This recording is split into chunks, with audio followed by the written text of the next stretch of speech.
عزوز سلامتنا تقبلوا نايزا يوتيوب channel تعزبتي كم تصنحوا نزقوان زدلهم زيناتات حيزلكم قريبا لكم نمكتالكم بخبر عدم كبرى سمعتي بركت بلو وانا حبريتاتات نابيتو مستصعانو اقدموا ملقتو دما نوتيفيكيشن نخبطحكم زيناتات بوان نختكتاتلون نايزا يوتيوب channel سبسكرايب بمكبر نايدول ملكت متواقعي ترسعوم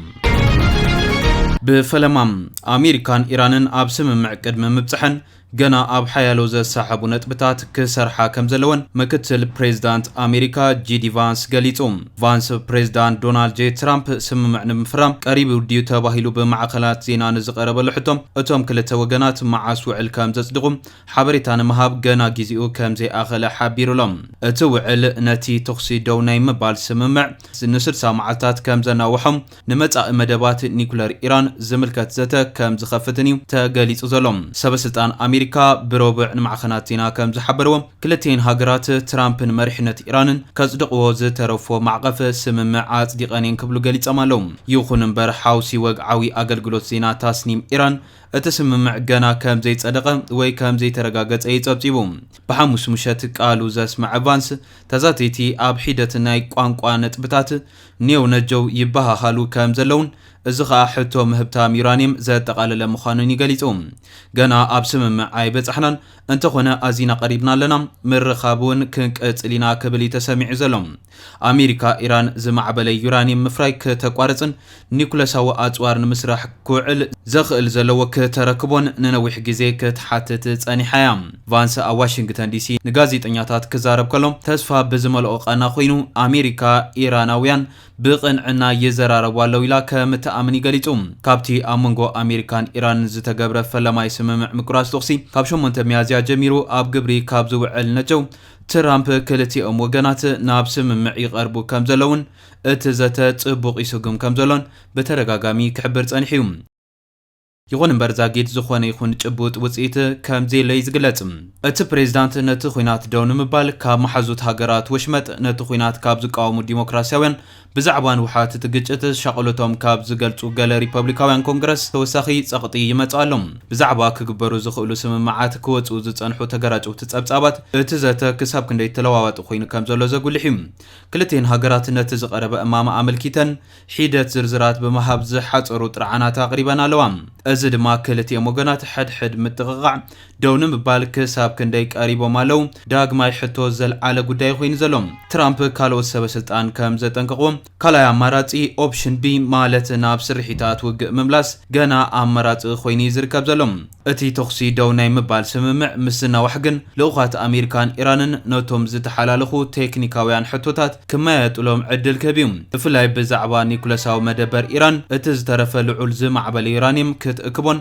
ترامب امريكا كتوسدو كمتقل وي مس ايران بحبار كوينم ابتو بوتا وي ابسالساي بوتا كمتجلحون حابيرو نيريم اتوم صبصبات كم زحبروم اتي تبايل زولو سممع بمصابو حرموز عغات زيبلو مغعازيا وي محلاف كفقاد يخلي إيران زوصاتو فنجتات نمل علدما 30 معلتات كوهابايلم امريكا وانت كايدو زلا عصوا كتكفتون إيران نداد مشاطا من تخدكتل اقدا ختل علن فقار كتب مخاناي تغليصوم اتي امنغو امريكان إيران زتغبر غيزياو سممع حموس مجمرتا زصبصب معخن زينا اكسيوس ترامب بزعباتي امام مجلس كم زتوهبو غنا خبو انبو كم زي فرمولون كحسبلو حيدت معلتات كوسدلو مخانوني غليصوم منغستاو معخن زينا إيران امنغو خلتين هاجرات بزعبا استغبر بعال 14 نطبتا زي وقعو رقيق ناي مرددا سند صبصيبوم نيرميم اتتصبصاب واشنطن ابلعلي ودبات ايران زغبرت عصوان بلعل حيلتات امريكا كاب كبابي ايران مسحب كمون ايران عمانن محدرا مسمر مراخب بمقصصار وتادراو زيكونه مغعازيا بمصابو حرموز داغماي مملاس سبول نطبتا زتقاللي نيروم وايت هاوس نتي تباهيل زلو رقيق ناي مرددا سند ملو بملو ناي حاسوت فترا كبلي نصيغو زلوم حد حمسيت بهرياو غاز ندادن عالم بمصابو حرموز زحالف كوينو معصاو ات مسمر اب عالم لخاو نغدي ندادي صلوا حديري زركب زلوم اقدما بيلو منستر غنزب سكوت بيسنت كلتيم وغنات اب سممع كم زبصحم نمرغغاص فقادنيا كخون ايكالن ቀድሚ ፕሬዝዳንት ሙጋይ ኩሉ ግዜ ጌጋዩ ድሕሪ ምባል ኩሉ ውሳነ ናይቲ ፕሬዝዳንት ክኸውን ኢሉ ምስ ኢራን ዝግበር ስምምዕ ዳግመ ህንፀት ዘጠቓለለ እንተኮይኑ ንዝቐረበሉ ሕቶ ድማ ናብቲ ካልእ ወገን ቅድሚ ምብፃሕና ፈለማ ናብ ስምምዕ ክንበፅሕ ኣለና ክብል ይመሊሱ። እዚ ከምዚ ኢሉ እንከሎ ኢራን ኣሜሪካን ነቲ ተነቃፊ ዝኾነ ስምምዕ ምቁራጽ ትኽሲ ኣብ ዝሓለፈ ሒደት መዓልታት ብምጥሓስ ሕድሕደን ክካሰሳ ቀፂለን ኣለዋ። እስላማዊ ሓለዋ ሰውራ ኢራን ኣብቲ ዞባ ንዝርከብ ማዓስከር ኣሜሪካ ከም ዝደብደበ ብሓሙስ ገሊጹ እዩ። እዚ ኣሜሪካ ኣብ ደቡብ ኢራን ድሕሪ ዝፈጸመቶ ሓድሽ መጥቃዕቲ ዝሰዓበ ምዃኑ ድማ ይግለጽ። መንግስታውያን ማዕኸናት ዜና ኢራን ብሓሙስ ከም ዝጸብጸቦ ሓይልታት እቲ ሃገር ነፋሪት ኣሜሪካ ምናልባት እውን ድሮን ከም ዝውደቑ እዮም ሓቢሮም። ይኹን እምበር ማእኸላይ እዚ ኣሜሪካ ነቲ ደብዳበ ውድቕ ብምግባር ዝኾነት ነፋሪት ኣሜሪካ ኣይወደቐትን ክብል ኣብ ማሕበራዊ መራኸቢታቱ ገሊጹ ይርከብ ኣሎ። ናብቲ ኻሊእ ዜና ምስ ንሰግር ሰራዊት ሱዳን ናብታ ኣብ ጥቓ ደቡብ ኢትዮጵያ እትርከብ ከተማ ኩምሩክ ይቐርብ ከም ዘሎ ተሓቢሩ።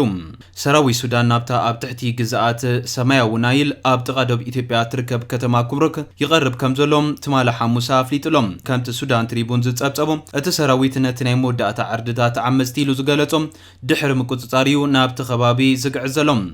ራብዓይ ኣጋር ሰራዊት ሱዳን ኣብ ዘውፅኦ መግለጺ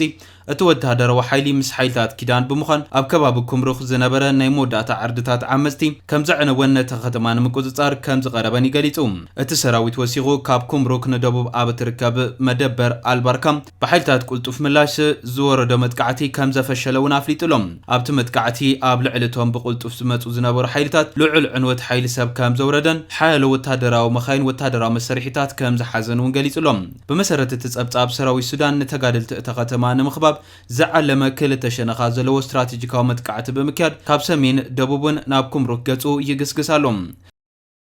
ኣብ መጀመርታ ናይዚ ሰሙን እቲ ሰራዊት ነቲ ኣብ ደቡባዊ ወሰን ከተማ ኩምሩክ ዝርከብ ከባቢ ኣልባርቃ ዳግማይ ከም ዝተቆጻጸሩ ኣፍሊጡ ነይሩ እዩ። ብተወሳኺ ድማ ኣብ ሰሜናዊ ምብራቕ እታ ከተማ ኣብ እትርከብ ወረዳ ቃይሳን ዓዲን ኣብ ዳቕላን ሓዊሱ 4 ከባቢታት ከም ዝተቆጻጸረ ምግላጹ እውን ዝዝከር እዩ። ሰራዊት ሱዳን ምስ ሓይልታት ራፒድ ኣክሽን ዝተመሓዙ ተጋደልቲ ክሳብ ሃገራዊ ደቡብ ኢትዮጵያ ከም ዘባረሮም እውን ገሊጹሎም። ኣብ ደቡብ ኢትዮጵያ ኣብ ዞባ ሰማያዊ ናይል ሱዳን እትርከብ ከተማ ኩምሩክ ኣብ ወርሒ መጋቢት ብሓይልታት ቁልጡፍ ስጉምትን ህዝባዊ ምንቅስቃስ ሓርነት ሱዳን ሰሜን SPLM ተታሒዛ ምንባራ ይዝከር። እታ ከተማ ምስ ኢትዮጵያ ብዘለዋ ቅርበትን ኣብዚ ብግጭት ዝተዓብለለ ክልል ቁልፊ መሰጋሪት ብምዃና ስትራቴጂካዊ ኣገዳስነታ ልዑል ምዃኑ ብሰፊሑ ክግለጽ ጸኒሑ እዩ። እዚ ከምዚ ኢሉ እንዳሃለወ ኤርትራን ግብፅን ናይ ድሮን ወተሃደራዊ ሓገዛት እንዳገበራ ኢድ ምትእትታው ኣብ ሱዳን ይገብራ ኣለዋ ክብል መራሒ ዳዕመል ሰሪዕን ከሲሱ ይርከባሉ። ብሕቡራት ኢማራት ዓረብ ተሓጊዞ ኣብ ሱዳን ስልጣን ክሕዝ ዝናሓናሕ ኣዛዚ ሰራዊት ዕጡቕ ጉጅለ ዳዕመል ሰሪዕ ለተና ጀነራል መሐመድ ሓምዳን ዳጋሎ ሕመቲ በዓል ዒድ ኣልኣድሃ ኣመልኪቱ ኣብ ዝሃቦ መግለጺ ሕጂ እውን ኤርትራ ምኽሳሱ ቀጺሉ ይርከባሉ። ንሱ ከም ዝበሎ ኤርትራን ግብፅን ኣብ ናይ ክልቲአን ሃገራት ናይ ድሮን መበገሲ ብምግባር ኣብ ዞባ ቡሉ ናይል ንሰራዊት ሱዳን ደገፍ ኣብ መሃቤን ዝርከባ ብምባል እዩ ከሲሱ ዝርከብ ዘሎ። ናብቲ ኻሊእ ዜና ምስ ንሰግር ኢትዮጵያ ምስ $1 ቢልዮን ኣለቃሕታ ከም ዘይተሰማምዐት ተገሊጹ። ስርዓት ብልጽግና ምስ ዓለማዊ ኣለቃሕቲ ቦንድ ዝገበሮ ዝነበረ ናይ ዕዳ ምልስላስ ዘተ ብዘይስምምዕ ከም ዝተዛዘመ ኣፍሊጡ ይርከባሉ። ሚኒስትሪ ገንዘብ ኢትዮጵያ ብዛዕባ $1 ቢልዮን ናይ ዩሮ ቦንድ ዕዳ ንምምላስ ምስ ጉጅለ ዓለማዊ ኣለቃሕቲ ዘካየዶ ዝነበረ ዘተ ብዘይስምምዕ ከም ዝተዛዘመ ኣፍሊጡሎም። እቲ ዘተ ክቋረጽ ዝኸኣለ ድማ መንግስቲ ካብ ወግዓውያን ኣለቃሕቲ ዝቐረበሉ ተቃውሞ መሰረት ምግባር ዘመሓየሹ ሓድሽ ሓሳብ ዕዳ ምምላስ እቶም ኣለቃሕቲ ምቕባል ስለ ዝኣበዩ ምዃኑ ተሓቢሩ ዘሎ። ኢትዮጵያ ኣብ መወዳእታ ዓመት 2023 ኣብ ልዕሊኣ ኣብ ዝወረደ ከቢድ ናይ ወፃኢ ዕዳ ጽቕጢ ናይ ወፃኢ ሸርፊ ሕጽረት ከምኡውን ምስ ግጭታት ተታሒዙ ኣብ ዝመፀ ኢኮኖሚያዊ ዘይርግኡነት ናይ ዩሮ ቦንድ ወለድ ክፍሊት ክትፍጽም ከም ዘይከኣለት ዝዝከር እዩ። እዚ ድማ እቲ ሃገር ካብ ዛምቢያን ጋናን ስዒባ ኣብ ትሕቲ ናይ G20 ሓበራዊ ገዳም ዕዳ ምልስላስ ዝሓተተት ሳልሰይቲ ሃገር ኣፍሪካ ክትከውን ገይርዋሎ። እዚ ናይ $1 ቢልዮን ናይ ዩሮ ቦንድ ዕዳ ምልስላስ ዝርርብ ክልቲኣዊ ብዙሕ ወገን ዘለዎን ውልቀ ኣለቃሕትን ዘእተወን ናይ ኢትዮጵያ ሓፈሻዊ ናይ ዕዳ ምምሕያሽ መስርሕ ብቐረባ ክትትል ዝግበረሉ ዘሎ ናይ ኢኮኖሚ ጉዳይ ኮይኑ ቀጺሉ ይርከባሎ። ከም ዝፍለጥ ኣብ ዝሓለፈ ወርሒ ለካቲት እቶም ኣለቃሕቲ ነቲ ቀዳማይ ስምምዕ ዕዳ ምልስላስ ድሕሪ ምውዳቖም ኣብ ልዕሊ ኢትዮጵያ ሕጋዊ ስጉምቲ ከም ዝወስዱ መግለጾምን ዝዝከር እዩ። እዚ ከምዚ ኢሉ እንዳሃለወ ውድቀት ቀዳማይ ሚኒስትር አብይ አሕመድ ካብ ናይ ሰላም ኖቤል ክሳብ ብልጽግናዊ ወንጌል ብዝብል መጽሔት ዘአፍሪካን ሪፖርት ጸብጻብ ሒዙ ወፂኡ ይርከባሎም። ካብ ዘአፍሪካን ሪፖርት ዝተረኽበ ዓሚቕ ትንተናዊ ጸብጻብ ከም ዘመልክቶም ቀዳማይ ሚኒስትር ኢትዮጵያ አብይ አሕመድ ስልጣኑ ንምንዋሕ ኣብ ሰነ 2026 ዓመተ ምህረት ዝካየድ ዘሎ መረፃ ንምስዓር እናተጸበየ እንከሎም እቲ ሃገር ግን ኣብ ትሕቲ ከቢድ ቁልውላው ኣብ ትሕቲ ከቢድ ቁጠባዊ ውድቀትን ፖለቲካዊ ምብትታንን ትርከባላ ክብል ሓቢሩሎም። እቲ ጸብጻብ ነቲ ካብ 2018 ዓመተ ምህረት ጀሚሩ ኣብ ሂማንያ ብዝብል ተስፋ ዝተጀመረ ናይ ስልጣን ዘመን ሕጂ ናብ ምንታይ ደረጃ ከም ዝወረደ ብከምዚ ዝስዕብ ዓበይቲ ነጥብታት ተንቲኑ ይርከባሉ። ብፈለማ ሃይማኖታዊ ስልጣን ብዝብል ኣብ ዘልዕሎ ኣርእስቲ አብይ አሕመድ ንሃገሩ ዘመሓድረሉ መንገዲ ምስቲ ዝኽተሎም ናብ ጴንጤቆስጣል ፕሮቴስታንት እመንት ዝተኣሳሰር ዝበለ ዘአፍሪካን ሪፖርት ኣብ 2019 ዓመተ ምህረት ዝመስረቶ ፓርቲ ብልጽግና እቲ ስም ቀጥታ ካብቲ ሃብትን ጥዕናን ናይ መለኮታዊ በረከት ምልክት ዝብል ናይ ብልጽግና ስነ መለኮት ዝተወስደ ክብል ገሊጽወሎም። ጋዜጠኛ ቶም ጋርደነር ከም ዝገለጾም አብይ ባዕሉ ከም መሳርሒ መለኮታዊ ድሌት ገይሩ ስለ ዝርኢ ንተቃውሞን ፍልልያትን ዓብይ ቦታ ዘይህብ ኣእምሮ ዘለዎ ክብለል ኢልወሎም። እቲ ካልኣይ ደረጃ ዘልዕሎ ጉዳይ ድማ ካብ ወተሃደርነት ክሳብ መሪሕነት ሃገር ዝብል ኮይኑ ኣብ 1976 ዓመተ ምህረት ካብ ሙስሊም ኣቦን ኦርቶዶክስ ኣደን ኣብ ኦሮሚያ ዝተወልደ አብይ አሕመድ አንጻር ስርዓት ደርግ ኣብ ዝተገብረ ብሕወሓት ዝምራሕ ዝነበረ ብረታዊ ቃልሲ ተሳቲፉ ዝበለ ኮይኑ ድሕሪ ውርቀት ስርዓት ደርጊ ናይ ኤሌክትሮኒክ መረዳእታ ኤጀንሲ ኢንሳ ሓላፉ ኮይኑ ዝሰርሐ ኮይኑ ብ2010 ዓመተ ምህረት ድማ ናብ ፓርላማ ብምእታው ክሳብ ሚኒስትር ሳይንስን ቴክኖሎጂን በፂሑ እዩ። ኣብ 2018 ዓመተ ምህረት ኣቆጻጽራ ግዝ ኣብ 2018 ዓመተ ምህረት ብሰንኪ ኣብ ኦሮሚያን ኣምሓራን ዝነበረ ናይ ህዝቢ ናዕቢ ሃይለማርያም ደሳለኝ ምስ ተሰጎገ ንመጀመርታ እዋን ድማ ኦሮሞ ኮይኑ ናብ ስልጣን መጽኡ። ብሳልሳይ ደረጃ ድማ እቲ ዝፈሸለ ናይ ሰላም ተስፋ ብዝብል ዘልዕሎ ኮይኑ ኣብ ቀዳማይ ወርሓት ስልጣኑ ፖለቲካዊ እስራት ብምፍታሕ ናጽነት ፍረስ ብምፍቃድ ዓብይ ተስፋ ኣሕዲሩ ነይሩ ዝበለ ኣብቲ ጋዜጣ ምስ ኤርትራ ዝነበረ ናይ 20 ዓመታት ኣይ ሰላም ኣይኩናት ብምዕራቁ ድማ ብ2029 ዓመተ ምህረት ናይ ኖቤል ሰላም ሽልማት ተዓዊቱ እዩ። እንተኾነ ግን ድሕሪ ሓደ ዓመት ኣብ 2020 ዓመተ ምህረት ንሕወሓት ንምጥፋእ ናብ ትግራይ ሰራዊት ብምስዳድ 600,000 ህዝቢ ዝጠፍኣሉ ዘስካሕክሕ 2 ዓመት ኩናት ክባና ካይዱ ተመራመርቲ ከም ዝብልዎ ድማ እቲ ናይ ኖቤል ሽልማት ንአብይ ኣዝዩ ኣቀዲሙ ዝተዋህበ እዩ ነይሩ ክብሉ ከም ዝነቕፍዎ ተገሊጹ ዘሎም። ብራብዓይ ደረጃ ዘልዕሎ ድማ ምብትታን እቲ ሃገር ኣብ 2026 ዓመተ ምህረት ዝብል ኮይኑ ሕጂ ኣብ 2026 ዓመተ ምህረት እታ 130 ሚልዮን ህዝቢ ዝሓዘት ሃገር ብዝኸፍአ መንገዲ ትበታተናላ ክብል ይገሊጽዎ ዘሎም። ኣብ ትግራይ ኦሮሚያን ኣምሓራን ዕጥቃዊ ግጭታት ዳግማይ ተወሊዖም ኣለዉ። ምስ ኤርትራ ዘሎ ዝምድና ብሰንኪ ኣብይ ዘለዎ ናይ ባሕር ኣፍ ደገ ናይ ምርካብ ድሌት ተበላሽዩ ይርከባሎም። ጋዜጠኛታት እንደገና ይእሰሩ ኣለዉ። ፓርቲ ብልጽግና ድማ 96 ሚእታዊት ናይ ፓርላማ መንበር ተቆጻጺርዋ ኣሎ ክብል ይገሊጹ ዘሎም። ቁጠባዊ ሪፎርም ደው ኢሉ ኣሎ። እቶም ከተማታት ንምክልኻል እቶም ከተማታት ንምምልኻዕ ዝግበሩ ዘሎ ፕሮጀክታት ድማ 10,000 ዜጋታት ካብ ቤቶም የፈናቅሉ ኣለዉ ክብል እውን ኣብቲ ጋዜጣ ተገሊጹሎም። ተንተንቲ ከም ዝብልዎ አብይ አሕመድ ልክዕ ከምቲ ናይ ሩዋንዳ ፖል ጋጋሜ ጽርግያታት ዘጽሪ ግን ድማ ጨካን ስርዓት ዝሃነጸ መላኺ ኮይኑ ኣሎ ንሃገሩ ክቕይር ከም ዝኽእል ብትዕቢት ዝኣመነ እኳ እንተኾነ እቲ ሃገር ግን ኣብ ትሕቲ ከቢድ ሓደጋ ትርከባላ ክብልዮም እናገለጹ ዝርከቡ ዘለዉ። እዚ ከምዚ ኢሉ እንዳሃለወ ኣብ ክልል ኦሮሚያ ካብ ጎሓጽዮን ናብ ቱሉ ሚልኪ ኣብ እትጓዓዝ ዝነበረት ታታ እትበሃል ናይ ህዝቢ መጓዓዝያ ኣውቶቡስ ድማ ብዕጡቃት ሓይልታት ብዝተፈጸመ ዘስካሕክሕ መጥቃዕቲ 12 ንጹሃን ተጓዓዝቲ ህይወቶም ሲኢኖም ኣለዉ። ዕጡቃት ሓይልታት ሃንደበት ኣብ ልዕሊ እታ መኪና ተኽሱ ከፊቶም እቶም ተሳፈርቲ ኣብ ውሽጢ ከፍ ኢሎም ከለዉ ብጥይት ከም ዝተቐትሉ ተሓቢሩ ዘሎም። ዝተወሰኑ ድሕሪ ምቕታሎም ድማ ዝተረፉ ተሳተፍቲ ጨውዮም ናብ ዘይፍለጥ ቦታ ወሲዶም ክሓብእዎም ከም ዝኽኣሉ ድማ ካብቲ ቦታ ዝተረኽበ ዘተኣማምን ሓበሬታ ሓቢሩሎም። እዚ መጥቃዕቲ ዝተፈጸመሉ ክፋል ጽርግያ ብተደጋጋሚ ሰላማውያን ሰባት ዝእሰሩሉ ብጭካነ ዝቕተልሉ ኣዝዩ ሓደገኛ ከባቢ ምዃኑ ዝግለጽ።